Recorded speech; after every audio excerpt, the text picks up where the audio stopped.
Rock the shades that Peter Chao wears today by visiting ShadySluts.com. Shades are only $34, and when you use my personal promo code PYROBOOBS, you will get $10 off. ShadySluts.com. Hello, Peter Chao here. Welcome to me playing WWE 13 right here for you. And I know a lot of you are thinking, oh, where's the actual match? I searched all over, I can't find Daniel Bryan versus Randy Orton. I expected somebody to upload this entire video on the interwebs the day after the event, so I didn't have to pay for it. But guess what? You guys are scum. You know, if you like the WWE and you are wondering what happened, you should order it like any normal person. But since you're on the interwebs and you're looking for the video for free so you can watch it, this is exactly what you deserve. So a big fuck you first of all to all the people who did that and disliked this video because you were doing just that. You were searching it for the legal version of somebody who uploaded the entire match in its entirety. But number two, I want to say I love Indy and all of you who love Peter Chao videos and are very excited for me to play this out. Randy Orton versus Daniel Bryan. What is going to happen? We're going to find out right now. 1, 2, 3, go! Nope, sorry. Here we go. You ready? One more time. 1, 2, 3, go! So as we get set right here today, Daniel Bryan and Randy Orton are just about to do battle. And they have been through a lot, and I have to say, I have to address the big elephant in the room, and that is the Battleground finish and the Night of Champions finish. Now a lot of people are like, is it justified that I called my cable company after those two pay-per-views asking for a refund? Well, my opinion is that yes, you are completely justified in calling your cable company asking for a refund, and the reason I say this is because they were shit pay-per-views. I'm a long-time WWE fan. I'm a huge fan right now of the Orton heel turn, which has been demanded by the fans for so long, and I'm just right on board with Daniel Bryan's hot fire push. But the thing that I am in disagreement with is how this storyline is being booked. It is being booked so poorly that I don't even know what to say. First of all, what is Big Show doing in the storyline? It's stupid. It makes it so the whole story is about him, and I'm not going to say that it's fault because he's not the selfish one. He's just being, he's just doing what is being told of him to do.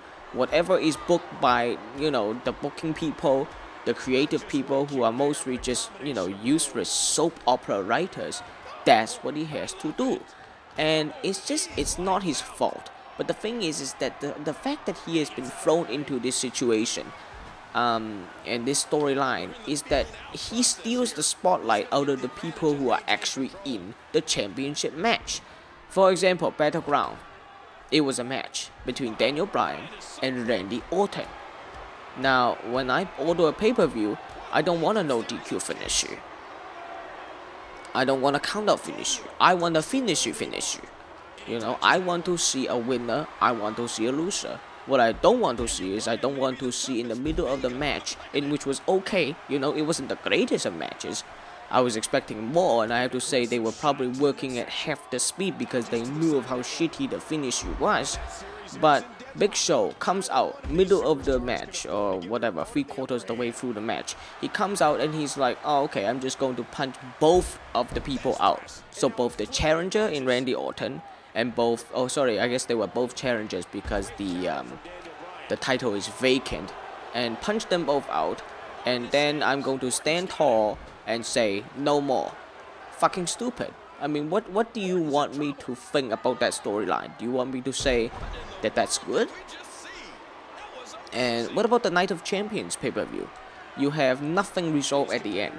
So you have this weird little thing that happens between Scott Armstrong, the referee, who counts fast, and then the next time on Raw, Daniel Bryan is stripped of the title. Why not just do it right there?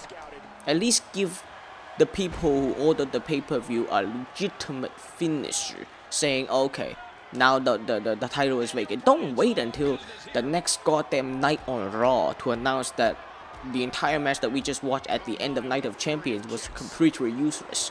Don't do that, you know. And I'm furious, you know. As a WWE fan, I expect more. And I'm not one to bitch, you know. I'm not one to say, you know, this is bullshit, this is bullshit, this is that, you know, that is bullshit. I can do much more better booking than you guys. You guys don't know anything, I know everything. No, I'm not trying to say that, you know. What I'm trying to do is I'm trying to get WWE to book a product in which I want to watch, and the mass majority wants to watch. I have no idea what Shawn Michaels is doing. He's certainly not refereeing right now. And yeah, but I mean, it was just such a piss off to see the WWE just shit on their fans. And I heard rumors that at Night of Champions the finisher was so bad that so many people asked for a refund that Battleground was their, you know, their version of saying fuck you fans, fuck you. I don't give a shit that you asked for a refund. I'm going to give you a shittier finish at Battleground. And I hope, you know, my hopes is that at Hell in a Cell there is a fucking finisher. There's a winner, there's a loser.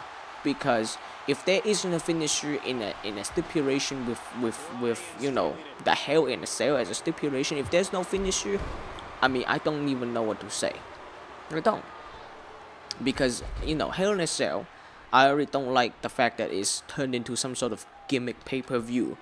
But the fact is that Hell in a Cell is, you know, it is the final match in a feud. It is the way to end the feud.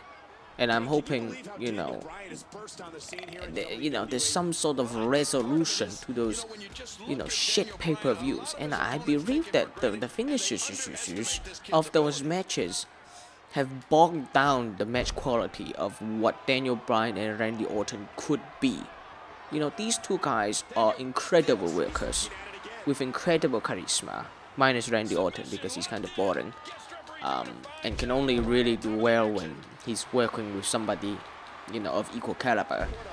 But you know, Daniel Bryan is really good, and he was good as a heel. He's good right now. He's great. But I believe all the momentum that they had going into and coming out of SummerSlam, which was the greatest pay-per-view of the year, because it had Brock Lesnar, CM Punk, and Daniel Bryan, John Cena stole the show. It was great. I believe all the momentum coming out of those pay-per-views were completely taken away, and it was almost all for nothing, you know. I mean, the company was in such a good, you know, good place, and all of a sudden, oh no, we're not in a good place. So as a fan, I'm hoping that it gets better. You know, no promises, of course. Nobody's going to. Oh, what's going on here? Nope. It looks like Shawn Michaels is being a little butthole by not counting. So how about this? I whip you into the far side along with Randy Orton. How about that? How about this? How about this, you little shit? Huh? You guys want to be friends? You guys want to be butt buddies? I will show you butt buddies. How about that? You little shit. Oh, I like that. Shawn Michaels, no sale. Good. Good. But, you know, this is what I'm hoping right now. Daniel Bryan, Randy Orton, please have a finish at Hell in a Cell. And if you're watching this video the day after, well, fuck. You know, I hope I'm right. I hope Daniel Bryan or Randy Orton wins. But, you know, I honestly believe what's best for business is Randy Orton losing and Daniel Bryan finally getting the comeuppance, because he needs to get over. You know, week after week you have Triple H come out and just run down Bryan, and you know, after a while it gets a little bit tired. You know, it gets to be like, oh wow, you know, Daniel Bryan is just this dope, just this dumb ass that just will do anything that Triple H says. And I believe you know, it's time for that to end. It's time for, you know, if you take it all the way back to the Attitude Era, the reason why, you know, the Austin and McMahon feud was so successful was because McMahon sold the shit out of everything that Steve Austin had to offer. But right now, with Daniel Bryan in a very tame version of what Austin did some 12 years ago, you have Triple H not selling for Bryan. So what Bryan is doing is just ineffective because he's over. You know, the fans love him, but it's almost as if Triple H is just being like, no. You know, the fans are going to love what I'm putting in front of him. And I can't say that it's Triple H's fault anyway, because at the end of the day, it's still Vince McMahon doing all the decision making. And my hopes is that because Vince McMahon was directly involved with the Austin McMahon feud, that he knows that he sold for Austin, and that he knows for this feud to get over, Daniel Bryan must get over one on Triple H. That's just the way it has to be. You understand? So, I mean, I'm hoping that you are in agreement with me. I don't even know if you actually watch WWE, but if you do, you will know what I'm saying, I hope. And if you don't, well, hopefully you are enjoying this gameplay video right now, because I'm trying to make it entertaining. I'm playing right now at the same time, so yeah. But yeah, that's all I have to say about that. Now I'm going to switch a little gears, and I'm going to commentate the match, because that's what I have to do, you know. Daniel Bryan is now, you know, going to be working on Randy Orton. Oh yeah, I'm just brutalizing you. Oh yeah, if you guys are in the van, oh my god, that's stiff as a motherfucker right there. But if you guys are in Vancouver, I am going to be at the Commodore on January 17 with ECCW. They are going to have a huge show. Tickets are not on sale yet, but they will be soon. So if you want to see me in a wrestling event, a wrestling capacity event, because I'm a huge fan of wrestling and I support independent wrestling. And yeah, I'm going to be at the Commodore January 17, ECCW. Make sure to stay tuned, you know. ECCW.com is where it's at. They have shows all the time in Vancouver. I encourage you to go check it out. They are fucking awesome. And I'm there all the time. And yeah, I've been talking to the promoters about you know, possibly working with them in some sort of capacity. So yeah, my first show, January 17 at the Commodore. Make sure to come check it out if you're in the Vancouver area. So yeah, mark it down on your iPhone calendar, your Samsung calendar, whatever you use. Alright, here we go. Toss you right down. Oh, what are the chances of, you know, them doing that spot at Hell in a Cell? 0. Probably minus 25, I don't know. Way too dangerous nowadays. We don't have a lot of Mick Foleys, you know, anymore. Nobody who would do fucking crazy, insane shit like that, that's for sure. But, yeah, alright. Oh, fuck you. How about that? Fuck you, Randy Orton. I make you bleed big time. And how about this one more time? Oh, yeah, fuck you, Randy Orton. Yeah. I mean, Orton, I believe, is funny. Oh my, nice dragon suplex by Daniel Bryan. But I guess the problem I have with Randy Orton is that when he's a face, he's a very excellent worker, but he's so boring, you know. And now that he's a heel, I believe it is affecting his I don't know what it is when he's a fucking heel, but he just, there's something different and off about him. He does this thing where he just punches, and oh my, could it be a roll up here? A roll up situation? No, kick out. That's a fast count, Charles Robinson style. Ugh. But yeah, I mean, I don't believe that Orton is very effective either way. When he's a face, he's boring, and when he's a heel, his fucking work rate is just not up to par. And I don't know if it's because when he's a face, he has better moves, but it very well could be. Okay, no, okay, I think I'm going to lose this match. I think I just lost this match. I was not paying attention, and I just lost. I just got RKO'd on my boots. Oh, yeah.